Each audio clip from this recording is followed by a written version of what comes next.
Welcome to another episode of Monday Night Raw Hot Takes or whatever. If you're not already, make sure that you're following me on Twitter/X so that every time I request some of your hot takes, you are able to submit them in a timely fashion. There were a lot of varying opinions about what occurred last night on Monday Night Raw, so let's not delay, let's just jump right into it. It may be unpopular, but losing the Intercontinental title was the right call. This will bring Jey closer to Roman and Jimmy because in spite of everything that Roman told him on Friday of how proud of him he was, family will be there to lift him back up so that he can get revenge. The theme of this episode you're going to notice is definitely opinions about Jey Uso losing the Intercontinental title. I don't disagree with you that it was the right call. It makes sense to me. Personally, for my own selfish reasons, wanted to see Jey hold the title longer than he did. But, you know, things change, things swerve depending on what is really needed. And as far as the Bloodline story is concerned, it makes much more sense for Jey to lose this title and then have more passion and seek revenge and reason to want to get back at Solo's bloodline. Io Sky proves every week that she is the best women's wrestler in the world. She would win the 2025 Women's Royal Rumble. While I agree with you in the fact that I think Io Sky is absolutely incredible as a performer and a wrestler, something about the women's division at the moment feels a little chaotic to me. I don't know if it just feels like it's a little all over the place, but I'm having a difficult time focusing on each individual story. It was something that I struggled with when Io won Money in the Bank and when she cashed the Money in the Bank briefcase in last year. She was the friggin' WWE Women's Champion and it just felt like she never connected with the crowd in a way after she cashed in that really made people invested in her. If Io and Kairi win the tag titles at some point, my fear is that, oh, they have these titles and then people will just not care, because it seems to be a common sentiment. In a way, Jey kind of brought this on himself. On SmackDown, he decided to cut off the Bloodline 2.0 during their promo.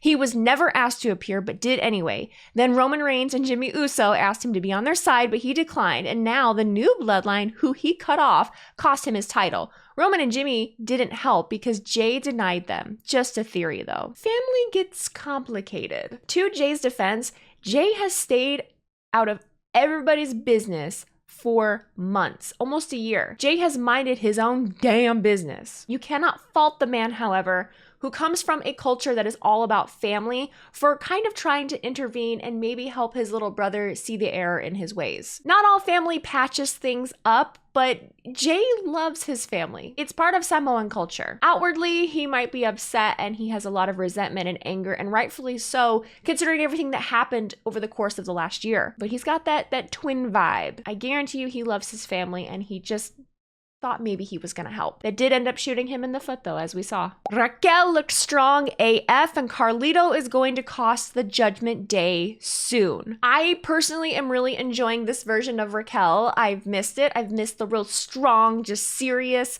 version of Raquel. I don't mind that she is in cahoots with the Judgment Day. I don't mind her being the bodyguard or whatever for Liv Morgan. I think it works personally on where they're at with that story. The idea of Carlito costing the Judgment Day, I'd be curious into your thought process as to why that is. Because I don't necessarily disagree with you. I think it's funny that Carlito was kind of the random, there was never any actual initiation when it comes to Carlito. Carlito just kind of showed up one day with Dom and then poof, here we go, he's part of the Judgment Day. Now, did Carlito join the Judgment Day because of Dominic Mysterio? Because I think that is actually an interesting development. I speak in Avengers terms now and people tend to hate that, but yeah, we could have some kind of Judgment Day Civil War situation here. And if that situation leads to Carlito being the entire cause of the downfall of the Judgment Day, I won't be mad about it. There was honestly no point for Jey to get involved in the Bloodline story. Even he said he's doing better without the Bloodline. I cannot fathom really thinking that just because Jey is doing better on his own and has a title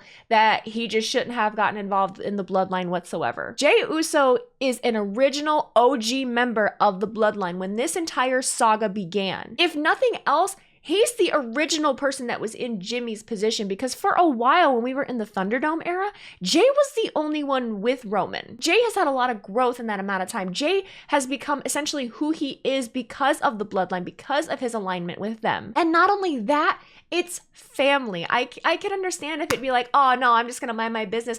I don't think that Jey Uso comes off as that selfish of a person or a personality. It's in their culture. I can't imagine them having some kind of bloodline civil war where The Rock is involved and his twin brother is involved and his other brother Solo is involved and Jay just stays on the outside of it and isn't involved at all just because people want to see him hold this title for longer. No, because if we actually got to that point, then people would be complaining, oh, why isn't Jay involved? Why isn't Jay involved? Why is Jay acting like this isn't even happening? That would be weird. Dom deserves a World Heavyweight Championship match. I couldn't agree with you more. However, I know that people will be like, oh, but you're always talking shit about Dom. You're always talking, you don't even like Dom. I'm watching a TV show, guys. I'm watching a TV show. And Dominic Mysterio presents himself as a skis. He cheats. He's goofy. What do you want me to do? Aside from how I react to his character, the actual Dominic Mysterio, the performer, I would love to see get a heavyweight championship match because I think he would absolutely kill it. And I think that actually could be the catalyst for him really catapulting into the main event picture and at some point falling into another storyline with his father, his deadbeat father. While it did hurt to see Jay lose the Intercontinental title, I think it's a good point to bring him back to Roman. However, I think him winning the IC title is a good indication of what could be. I am just scared that he may be overshadowed if the story with the bloodline takes too long. The reason that I clipped this one is the last sentence where it says if he's overshadowed if the bloodline takes too long. I had this whole conversation last night about I'm tired of the bloodline story. This is taking too long. This is taking too long. And it's this constant battle of trying to figure out what takes too long and what's too quick. Because it seems like we're never actually satisfied with any outcome or scenario. The bloodline in itself isn't just a storyline. The bloodline is a family. They are a group of people that are always going to be intertwined and connected for the rest of their lives. This supposed story could literally go on forever because they are a story, they are a group of people that is based on fact, based on real relationships. I struggle with understanding the concept of him being overshadowed. But what would overshadow him?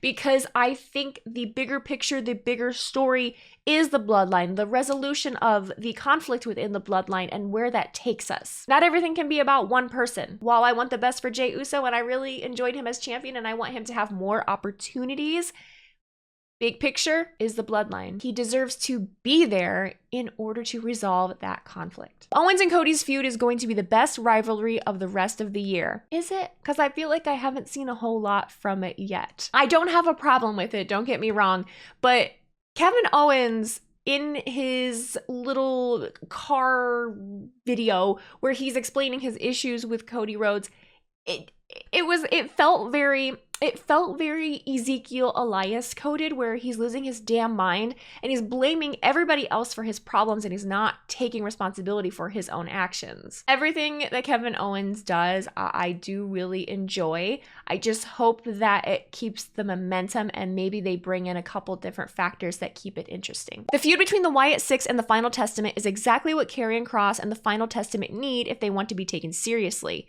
It would be great if they get the upper hand and beat the Wyatts at least once. I don't think it will happen though. I have been saying that I love Karrion Kross and Scarlett, and I haven't understood why they haven't really been able to get over with the crowd or why things aren't really clicking with them. And just like I said with Bronson Reed, I felt like there needed to be one thing that catapulted them. Because not only is it Karrion Kross and the Final Testament, it also has The Miz involved. It could incorporate R-Truth. There's a lot of different layers to the story that I think could really, really be good for Karrion and the Final Testament. They should have kept the title on Jey to solidify him getting gold on his own. Going into War Games, this Raw finish was a bit predictable. I clipped this one just for the ending of Raw being predictable because I'm gonna make an entire video about wrestling buzzwords and overused phrases, and predictable is one of those things. Because predictable isn't necessarily always a bad thing. Because what the fuck, if things weren't at least a little predictable sometimes, all we would have all the time is us spinning in circles looking around being like, what the fuck is going on? We wouldn't be, that means that we wouldn't be following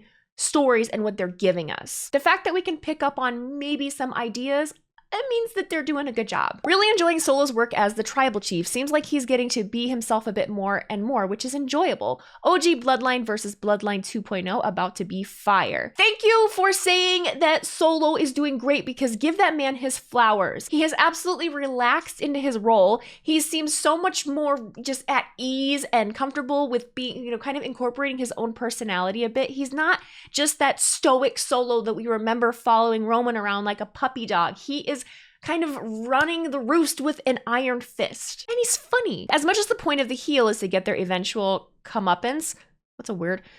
Liv Morgan seems far too weak as a champion. Almost no match she had was won convincingly. Lost to Rhea via DQ, and today's segment was no different in being handled. Good heel, but lacks a bit of conviction. Not every heel needs to have conviction. Liv is what I like to call a chicken shit heel.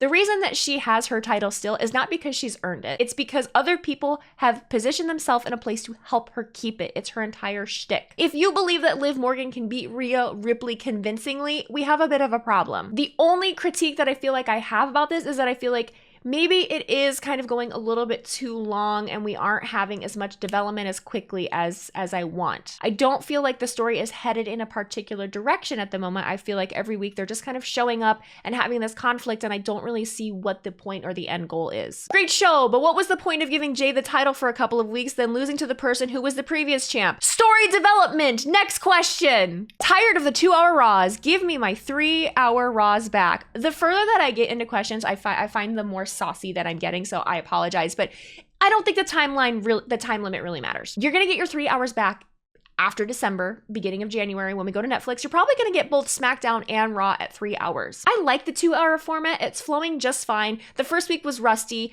but it's been fine. I like being done at 10 o'clock when this is my job because I have to stream and then I'm still able to do shit and I can go to bed at a decent time. But I really don't think that losing that 1 hour is that big of a deal as people are making it out to be. Rhea Ripley's booking is holding back the women's division on Raw. I wanna say no. I wanna say that this is silly. I don't know that it's necessarily a Rhea Ripley problem. It's just, like I said earlier, I'm confused. I don't feel like there's anything that has a clear direction at the moment. And maybe that's a good thing, maybe that's a bad thing. Maybe that goes back to the predictability part of it. But I feel like because I don't really know what's happening in some shape or form, that means something isn't really registering with me properly. Bronson Reed ain't cut out for the main event. He's more of a mid-card talent. I don't know why they keep wanting to push him. Because we need new stars. We need new stars. We need new people. And by Bronson Reed coming out and tsunamiing the shit out of a bunch of people, that made him relevant. He never connected with a crowd before. Now there is a reason for him to be connecting with a crowd. And I, for one, am actually really invested in a feud between him and Seth Rollins. I think it's gonna cook. Those are all the hot takes that I had time for today. Again, make sure that you're following me on X and Twitter if you want to put your 2 cents in at the end of some episodes when I do these. I would love to know your reactions to Monday Night Raw or some of these takes down in the comments. Please let me know. And also let me know if there's anything else in particular you would like to see from me. I am open to all kinds of suggestions, unless you tell me to open some kind of page that's behind a paywall and you know what we're talking about. Don't do that to me. That's not what I'm here for. Okay, I yap. All right. Take care. Have a good one, guys.